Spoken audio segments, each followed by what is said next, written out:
बुंदेलखंड की घने जंगलों के बीच बसा एक गांव कुसुमपुर। ये गांव जितना शांत दिखता था उतना ही अपने अजीब और डरावने रहस्यों के लिए जाना जाता था। यहाँ एक पुराना कब्रिस्तान था जिसे लोग कालकुंड कब्रिस्तान कहते थे। गांव वालों का मानना था कि इस कब्रिस्तान में एक रहस्यमयी खबिस की आत्मा भटकती है। खबिस को कोई भी देख नहीं सकता था, लेकिन उसकी मौजूदगी का एहसास होते ही लोगों की रूह कांप जाती थी। रात के वक्त कोई भी कालकुंड के पास नहीं जाता। गांव के बुजुर्ग कहते, वहां जो जाता है वह कभी लौटकर नहीं आता।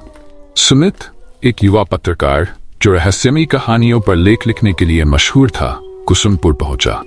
वह इस खबिस की कहानी पर रिसर्च करना चाहता था। गांव के सरपंच ने उसे चेतावनी दी, बेटा, ये जगह तुम्हारे लिए नहीं है। खबिस सिर्फ उन पर हमला करता है जो उसके आराम में खलल डालते हैं। लेकिन सुमित के लिए ये चेतावनी एक चुनौती बन गई। मैं देखना चाहता हूं कि इस रहस्य के पीछे असली सच्चाई क्या है, उसने दृढ़ता से कहा। सुमित ने अपने कैमरे और टॉर्च के साथ कालकुंड कब्रिस्तान का दौरा किया। हवा ठंडी थी और हर ओर एक अजीब सन्नाटा था। अचानक उसे एक कब्र के पास से किसी के चलने की आवाज सुनाई दी। जैसे ही उसने अपनी टॉर्च उस ओर डाली, उसे कुछ भी नहीं दिखा, लेकिन उसके कैमरे के लेंस में एक परछाई दिखाई दी। वह परछाई एक लंबी काली आकृति थी जिसकी आंखें आग की तरह जल रही थीं। क्या ये वही खबिस है? सुमित के दिमाग में सवाल गूंजने लगे। अगले दिन सुमित ने गांव वालों से खबिस की कहानी पूछी। सरपंच ने बताया, यह खबिस सदियों पुराना है।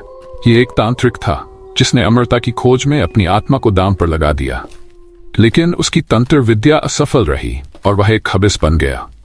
गांव की बूढ़ी महिला ने जोड़ा, यह खबिस तब तक चैन नहीं पाएगा जब तक उसकी आत्मा को मुक्ति नहीं मिलती। लेकिन उसकी मुक्ति का रास्ता बेहद खतरनाक है। सुमित ने तय कर लिया कि वह इस खबिस की मुक्ति का रास्ता खोजेगा। गांव के एक पुराने मंदिर में एक प्राचीन ग्रंथ छुपा था जिसमें खबिस से निपटने का उपाय लिखा था। लेकिन इस ग्रंथ तक पहुंचने के लिए एक गुप्त मार्ग से गुजरना पड़ता था जिसे अंधेरी गुफा के नाम से जाना जाता था। सुमित ने गांव के दो युवकों अर्जुन और नेहा को अपने साथ लिया। तीनों ने गुफा का सफर शुरू किया। गुफा के अंदर का माहौल डरावना था। अचानक एक तेज हवा के झोंके के साथ खबिस की आवाज गूंजने लगी, तुम मेरे आराम में खलल क्यों डाल रहे हो? लौट जाओ वरना तुम्हारा अंजाम बुरा होगा। गुफा के अंदर 3 दरवाजे थे। हर दरवाजे पर एक पहेली लिखी थी। पहली पहेली थी, वह कौन सी चीज है जो मरती है लेकिन फिर भी जिंदा रहती है? सुमित ने सोचकर जवाब दिया, यादें। दरवाजा खुल गया। दूसरी पहेली थी, वह क्या है जो सबको दिखता है लेकिन कभी पकड़ा नहीं जा सकता? नेहा ने जवाब दिया, साया। दूसरा दरवाजा भी खुल गया। तीसरे दरवाजे के सामने खबिस की परछाई खड़ी थी। उसने गुस्से से कहा, तुम मेरी परीक्षा लेने आए हो? चलो पहले मुझे हराओ। खबिस ने अपने तांत्रिक जादू से अजीब डरावने दृश्य उत्पन्न किए। अर्जुन डर के मारे भागने लगा, लेकिन सुमित ने उसे रोका। उन्होंने अपने दिल में साहस जुटाया और खबिस के दिए हुए डर का सामना किया। खबिस का तांत्रिक जादू कमजोर पड़ने लगा। गुफा के आखिरी दरवाजे के पीछे ग्रंथ रखा था। जैसे ही सुमित ने ग्रंथ उठाया, खबिस चिल्लाते हुए गायब हो गया। सुमित, नेहा और अर्जुन ने ग्रंथ में दिए निर्देशों का पालन करते हुए कब्रिस्तान में अनुष्ठान शुरू किया। लेकिन अनुष्ठान करते ही खबिस फिर प्रकट हुआ। तुम मेरी मुक्ति चाहते हो, लेकिन यह आसान नहीं होगा। मुझे धोखा दिया गया था और अब मैं किसी पर भरोसा नहीं कर सकता। सुमित ने खबिस को समझाने की कोशिश की, तुम्हारी मुक्ति ही तुम्हारी शांति का रास्ता है, हमें विश्वास करो। अनुष्ठान पूरा होते ही खबिस की आत्मा रोशनी में बदल गई। उसने एक आखिरी बार कहा, तुमने मेरे अंधकार को समाप्त किया, अब मैं चैन से जा सकता हूं। खबिस की मुक्ति के बाद कब्रिस्तान का सन्नाटा खत्म हो गया। गांव में शांति लौट आई और सुमित ने अपने अनुभव को दुनिया के सामने पेश किया। खबिस की आत्मा की मुक्ति के बाद कुसुमपुर गांव में शांति लौट आई थी। लोग फिर से अपने दैनिक जीवन में व्यस्त हो गए थे और कालकुंड कब्रिस्तान को फिर से पूजा के लिए खोला गया था। सुमित, नेहा, अर्जुन और साक्षी ने अपने अनुभवों को साझा किया और तय किया कि वे इस रहस्य को और गहराई से समझेंगे। हमें खबिस की कहानी के पीछे के कारणों को जानना चाहिए, सुमित ने कहा, ताकि हम भविष्य में ऐसी घटनाओं से बच सकें। चारों दोस्तों ने खबिस के अतीत की खोज शुरू की। गांव के बुजुर्गों से पूछताछ करने पर पता चला कि खबिस का असली नाम कृष्णानंद था। वह एक तांत्रिक था जिसने अमरता की प्राप्ति के लिए एक खतरनाक अनुष्ठान किया था, लेकिन अनुष्ठान के दौरान कुछ गलत हो गया और वह खबिस बन गया। उसने अपनी आत्मा को दांव पर लगाया था, एक बुजुर्ग महिला ने बताया, लेकिन अनुष्ठान असफल हो गया और वह एक खबिस बन गया। एक रात सुमित अपने कमरे में बैठा था, तभी अचानक खबिस की आत्मा प्रकट हुई।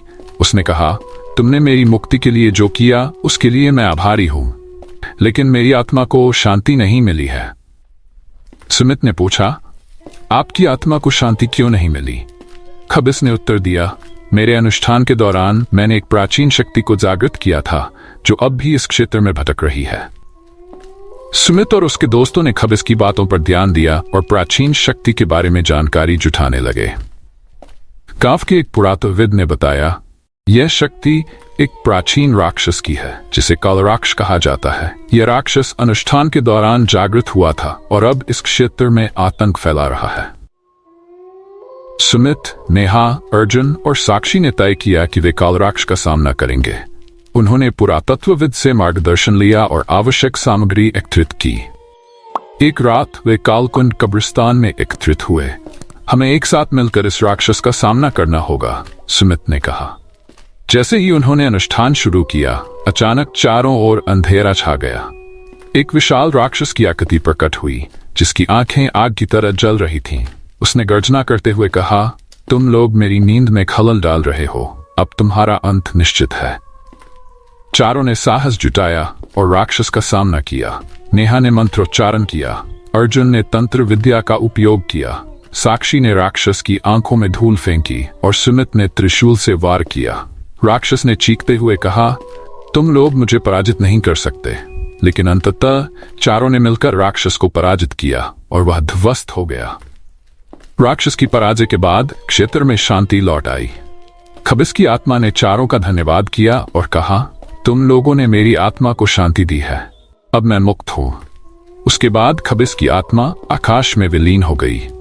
ये कहानी हमें ये सिखाती है कि साहस, एकता और विश्वास से किसी भी बुराई का सामना किया जा सकता है। हमें अपने डर का सामना करना चाहिए और सत्य की खोज में आगे बढ़ना चाहिए। अगर आपको यह कहानी पसंद आई तो लाइक, शेयर और सब्सक्राइब करें। अगली बार एक और रोमांचक कहानी के साथ मिलते हैं।